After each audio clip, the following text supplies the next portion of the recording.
Hello everyone, it's Pastor Lon here, the Homestead and Pastor. Hope everybody's having a good week. As you see, I'm by myself here tonight. I'm going to try to get back on track when I come sit a spell, but Robbie Lynn's at the church. All the ladies are there having what they call a cookie swap, where all of them bake different kinds of cookies, and I think they give out prizes for the best tasting cookie, the best looking cookie, the ugliest cookie.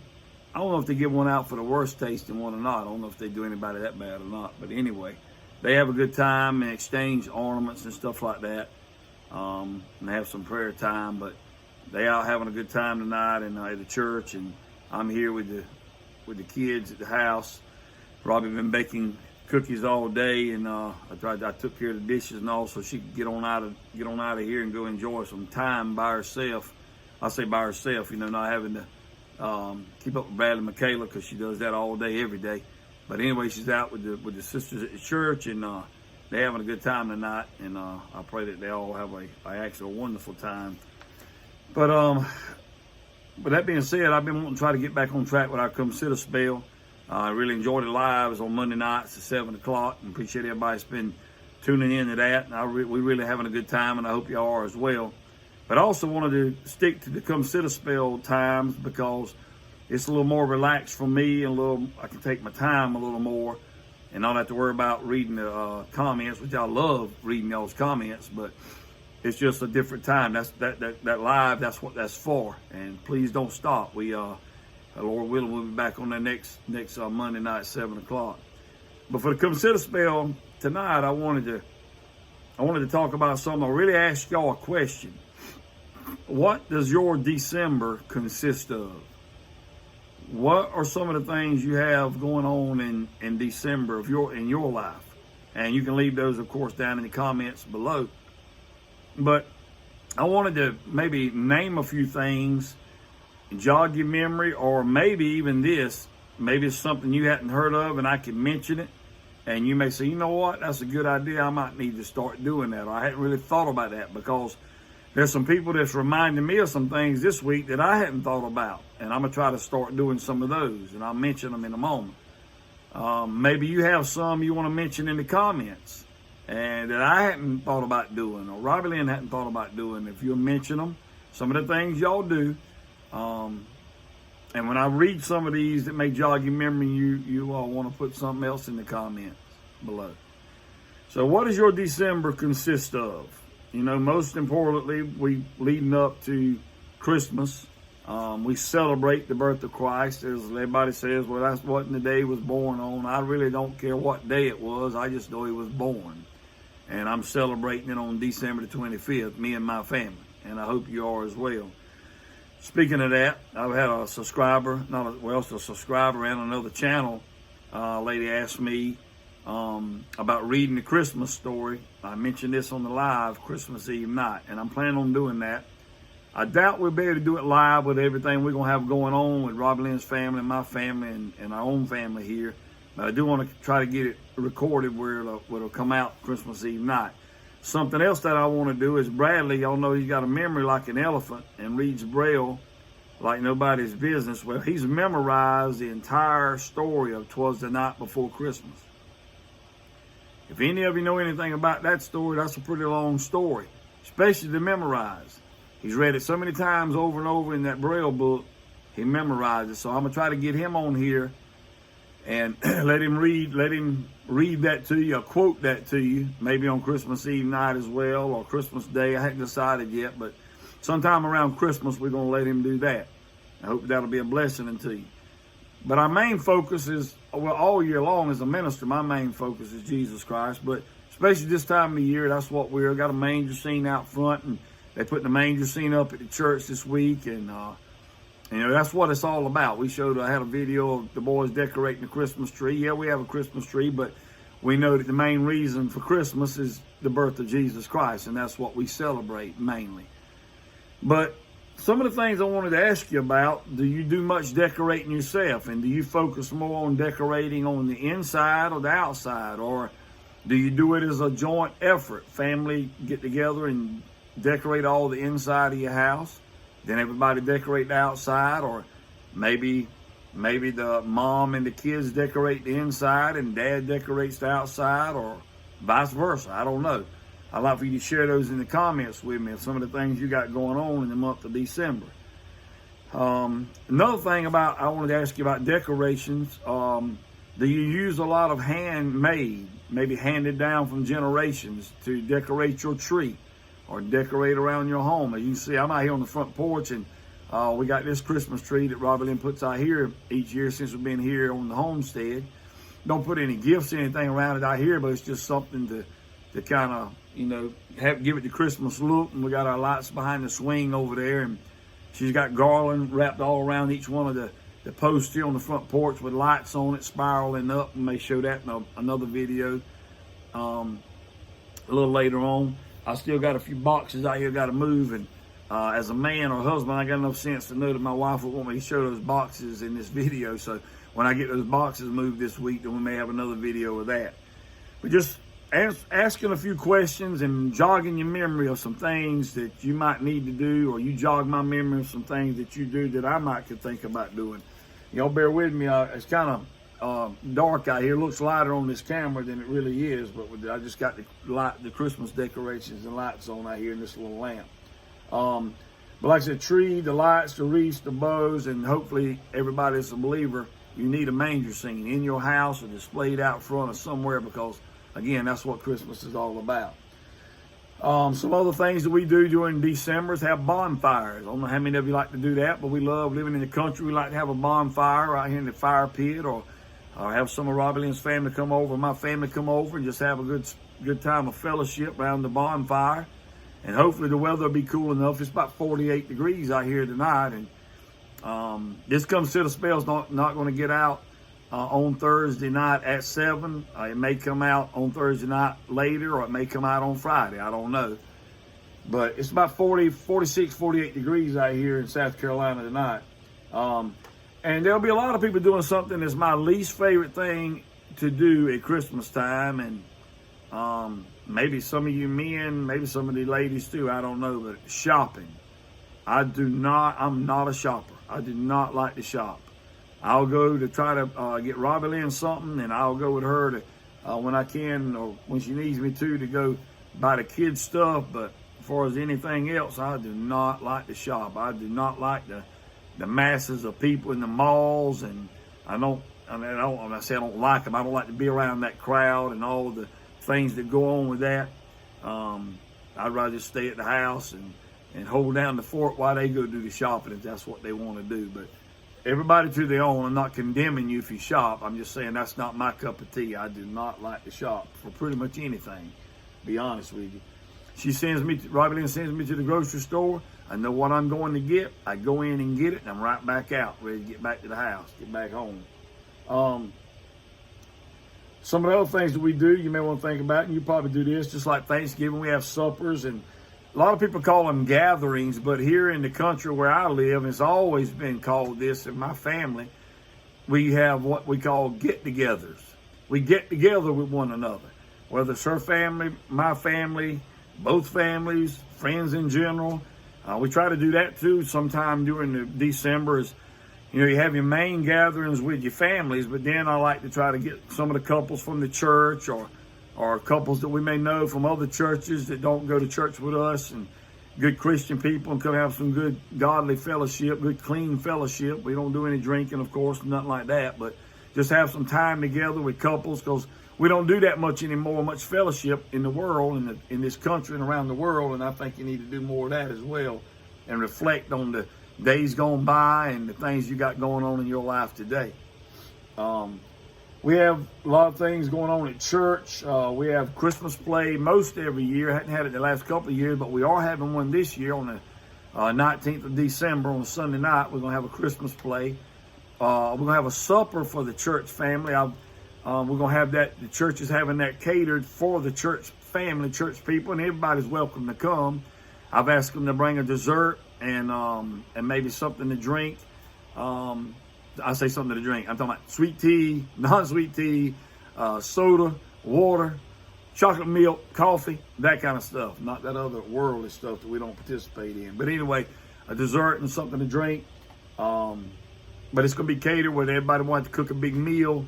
And I just think that's something good to do to get the people together and fellowship one with another. Hopefully it'll be cold enough.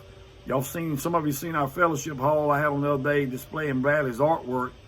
If you haven't seen that yet, that'd be a good video for you to go watch. He's got some really awesome artwork that God's blessed him to be able to do. But I showed the fireplace in that video, and hopefully we'll have that fireplace clanking the night of the supper on the 17th. That's not this Friday, not tomorrow night, but the following Friday night, next Friday night. We also have a poinsettia service. That's where we have white poinsettias in the church for the members of the church that have passed on over the years. And then we have the red poinsettias for in honor of or memory of other family members that maybe were not associated with the church. What we do with that is it's a nice candlelit service on a Sunday night. It's going to be on the 12th. Actually, this coming Sunday night. We usually have it a little closer to Christmas, but we got so much going on, we had to kind of work it in a little earlier. But what happens is everybody gives them names of the deceased, or either in memory or honor of somebody, whether living or past. And we bring the white flowers in first. What we do is we let all the kids tote them in. I get up there at the pulpit, and I'll say, like, my mama, Virginia Al, in memory of Virginia Al, carried by Gavin Al, my son. He bring that poinsettia in, or whoever it may be. And I do that, and that's a really, really emotional service for a lot of people, because I think you always need to remember your loved ones that have passed on. A lot of people don't want to think about their loved ones, but I think that's disrespectful. You don't forget your loved ones. We all have loved ones that are near, dear in our heart. My mama always be right here in my heart. My granny, my nana, my granddaddies, and all the men and women that was in my life, and children that have passed on. So we read those out, and then after they bring them all up, Corey usually plays some songs in between different times there, and we play some soundtracks. And then at the end, we pass out candles. And Corey sings Light My World. I think that's the title of it. But he gets to singing that. We all stand up and hold the candles up high with all the rest of the lights off in the sanctuary. That is a very emotional and sacred time as well. And when it's over, we just kind of sit there for a moment when he gets through singing, and just kind of reminisce and think and pray about our loved ones that's going on before us. And then we dismiss and go our merry way. But that's a very good service that we do every year. I've been doing it now for the last several years. Some of the other things that I think we need to do during this time of the year is we need to try to be the hands and feet of Jesus, to go out and share the gospel, but also go out and give gifts. We're thinking about adopting a family, our personal family, maybe adopting another family. Corey mentioned that. And then the church, we've got some fruit baskets and fruit bags we're going to be giving out to different families. And I'm going to share a little story with you in a moment, but I think one of our subscribers, Roland and Cheryl, that sent us the dehydrator this past week that we showed you on the live stream. And I don't think you mind me sharing this. I'm not boasting in him. He's not boasting when he mentioned it, but he gave me an idea. And I kind of thought about it, but never really done it before. But talked to him the other day on the phone. I thought it was pretty funny. Roland, I hope you'll watch this. I was texting him back and forth. And remember, I'm a borderline stalker. Once I get to know you, and a lot of you other YouTubers on here, y'all know what I'm talking about. Robert Lynn speak before, but I'm a borderline stalker. But I ever get your phone number, I'll be texting you, sending you text messages, because I'm a people's person. I love to talk to you, and I love for you to talk back, even if it's over a text message. But he sent me a text, said, you got time for a quick call? And I was riding on the road, heading up the road on the interstate, and then I said, sure, I got time for a call. And he called me. He told me he wanted me to call me so I could, they hear how we talk here in South Carolina. And he wanted me to listen to how he and his wife, Cheryl, talk. And they're a little bit different than I talk, being up in New Hampshire, but not as different as I thought they would be. So we had a good long conversation, and I feel like I've been knowing him, all my life now, just like so many of the other ones on here that I've become friends with on YouTube. But he mentioned something that they were doing, and I'm like, man, that's a great idea. And I even shared it, Rolling, at our church Wednesday night of this week, and encourage our people to do it. When's the last time you've fixed up a gift, whether it be something you bake or a handmade gift or buy something from the store and give it to your mail carrier? Give it to the FedEx man. Give it to the UPS guy. Give it to the guy that brings fuel to your home, that delivers the propane gas or the fuel oil, the kerosene or whatever you heat with today. I thought that was a great idea that they were doing that, and I'm planning on doing that myself to our mail carrier and maybe the guy that brings the propane or whoever. It ain't be anybody.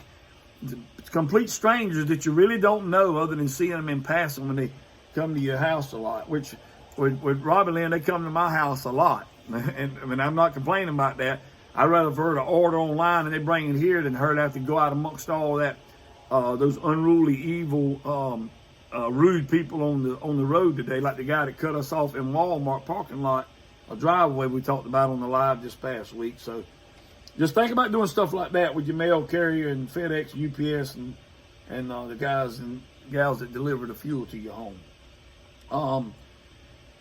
It don't always have to be money. Like I said, it could be food, it could be gifts. But the main thing we need to share is love in this last day. The Bible talks about in the last days how lawlessness would abound. The love of many would wax cold. We're there. We're living in those times today. But we need to be the change that we want to see in this world. And we complain about the world being dark, but remember, these lights out on this porch right now, they're brighter tonight than they were today if they'd have been on at 12 noon. The darker it is, the brighter the light shines. Always remember that. Something else, let's see, whatever did I have jotted down to keep me online? Keep me on track. I mainly wanted to share this with you to encourage all of us to think about some things that you normally do, and if they continue to do those things, but also maybe some things that you don't normally do that I may mention, or you may hear like Brother Roland mentioned, and now I'm going to start doing some of the things he mentioned. And maybe I've mentioned some things here tonight that y'all hadn't thought about, and maybe you can start doing those. But I think we need to give more this year and expect to receive less. I'm talking about monetarily wise. But I'll guarantee you this, if you will give, and I wrote this down so I would stay on track for sure. I talk about adopting a family or whatever, and you may want to do that, but the greatest gift, other than introducing them to Jesus Christ, I'm talking about from a man's standpoint, the greatest gift you could ever receive is to give of yourself to other people. The greatest gift you could ever receive is to give unto other people. That's the greatest gift you could ever receive is to give to other people. And I'm going to share a little story with you in just a moment at the end of this, because I want to share this in the end so you'll always remember this. Hopefully, a lot of times you go back and watch these videos, you can remember a lot of what I've said. I've got comments from you, emails from you. Some of you have sent me emails this week. I haven't been able to respond, but I'm going to respond maybe tonight or between now and the weekend. Y'all just hang in there. I love those emails. Y'all really inspired me and touched my heart emotionally with some of the emails that I've gotten, and some of you told me that I could share them with you, but I'm with our family here, and I'm going to do that. But I want to get everything written down where I don't forget anything that you sent me in those emails, because God's making a difference through this channel and other channels as well that are not ashamed to speak up for Him. And I'll share that with you a little later. But like I said, the best gift that we could ever receive is to give of ourselves to other people in any form or fashion that we can to help those people and make their Christmas and their December a lot better. Bradley, I told him at church this week, he throws the plug in there all the time about, wanting to make sure he's still got the mind of a child in many ways.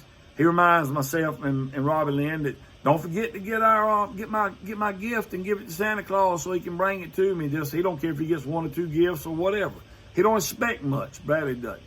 Bradley's number one goal every Christmas is he's been aggravating Robbie, not aggravating, but reminding Robbie Lynn all week long, Mama, we got to go get everybody's gifts, because I've told y'all before, and I may try to video this if it's not too chaotic, on Christmas Eve night as well, where he gets in the middle of the floor at Robbie Lynn's mama's house, and so he buys the gift. He goes and picks out the gifts, and we take him shopping. Robbie Lynn's been doing it mainly, and I stay with Michaela. Nevertheless, we're going to try to both do it this year. But she'll take that boy shopping. He'll pick out little small things like a hand knitting for one of his cousin's wife, and he'll get maybe a pair of gloves for somebody, or he just got different little simple things that don't cost a lot of money, because it's not about the price of the gift, it's about the gift coming from the heart. And Bradley knows that. And what we'll do, we'll put him in the middle of the floor, and we'll let Robbie Lynn brailles every one of the gifts so he'll know who it goes to. He'll read that braille on that gift and give it out to whoever it is, and we sit there and let that go on first. My brother-in-law Barney, married to Robbie's youngest sister, he mentioned that. He's the first one that brought that up to my attention, that we need to do something like that. I never thought about it, but it was a great idea, and we've been doing it ever since then. So we do that first before everybody starts opening any other gifts they have. And that is the highlight of Bradley's Christmas. He'll tell you right now that Christmas is all about Jesus Christ. But he believes that the Bible says it's better to give than to receive. That young man has got it down pat. Farmer Bradley knows about giving. He likes to receive gifts like anybody else, but he'd rather give to you than to receive. With that being said, what I want to finish this up with tonight is two things. One, I want to tell you a story right quick. I know this is getting a little bit long. I don't want to keep you too long.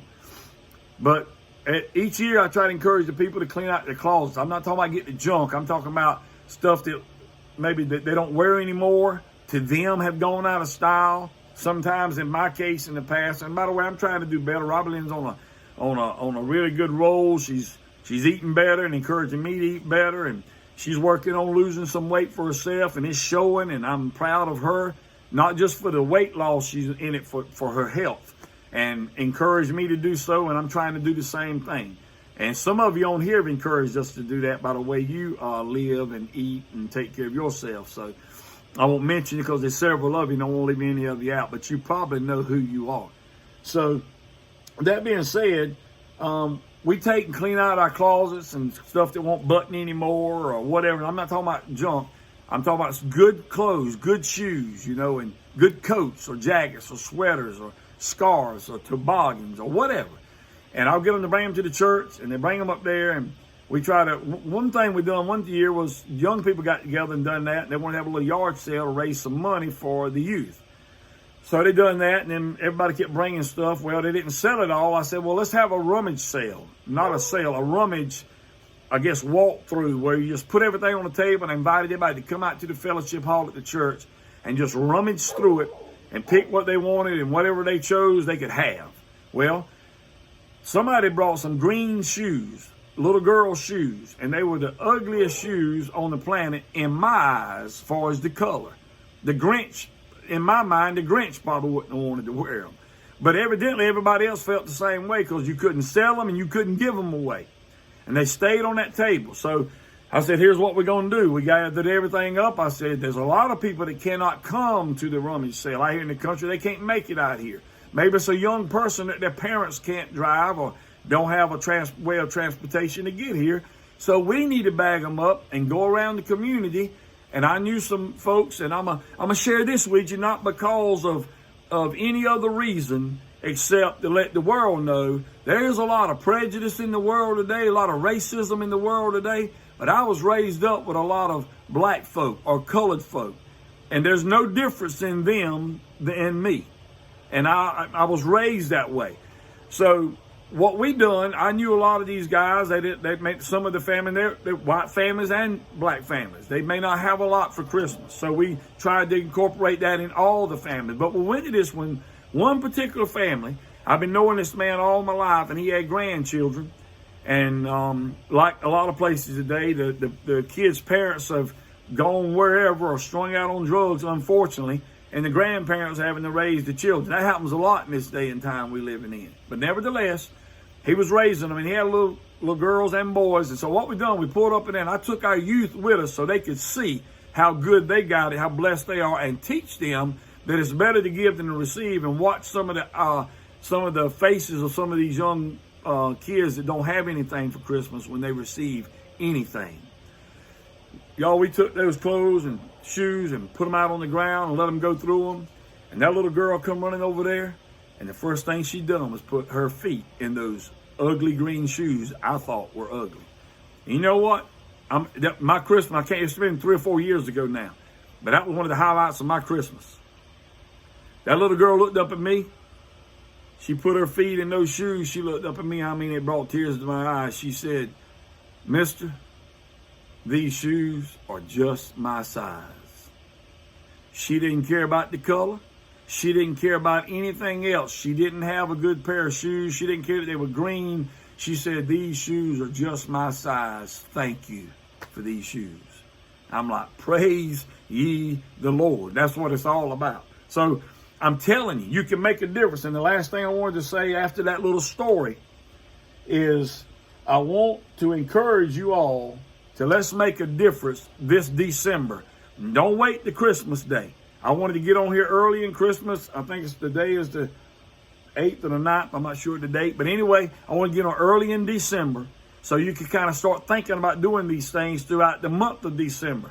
And Christmas should be all year round for us. I told them last night we can preach about Easter in December, and we can preach about Christmas in April or May or whenever the Easter comes around. It doesn't matter because it's the same Jesus we speak about all year long.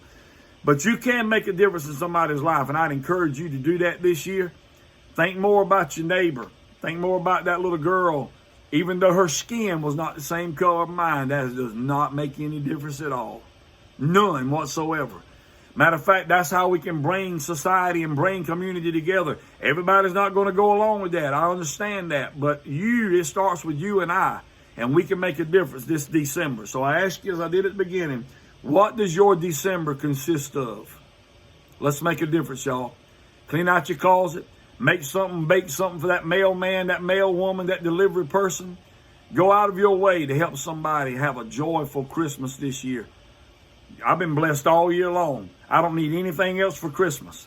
The best gift I could receive is that God would allow me to go help somebody else in need. Whether it's cutting firewood for them, whether it's going and paying a light bill, going and taking them a bag of groceries, or taking them some ugly green shoes. Whatever it consists of, let's do it and let's make a difference this December.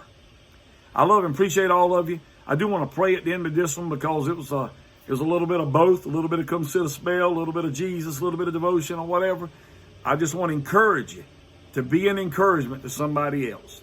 There's a lot of people that's lost loved ones this year, in the last year and a half, 2 years, or whatever, because of sickness, of different sicknesses, not just one in particular, you know what I'm saying? But whatever the case may be, they've lost loved ones. So let's be there for those people and encourage them and lift them up and make a difference in their life. We can make a difference. What does your December consist of? Let's pray. Father, I thank you, Lord, again for this time. You've allowed me to use this platform to share my heart tonight. I hope what I've said will encourage somebody, just like Brother Roland, to share with me this week and then encourage me to do something different this December.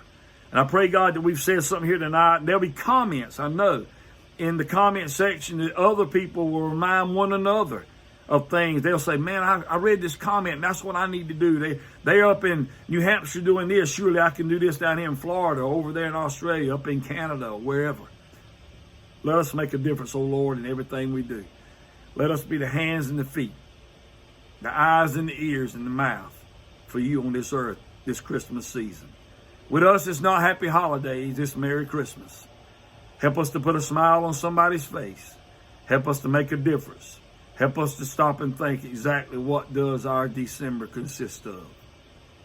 And let's make a difference and a change in somebody else's life. For your word does say, it is more blessed to give than it is to receive. Let us do just that. We thank you for this in Jesus' name. Amen. I love and appreciate you. Until next time, remember, Jesus Christ loves you, and Jesus Christ is the answer for any and everything we dealing with in life. Merry Christmas, y'all. Happy December. Love y'all.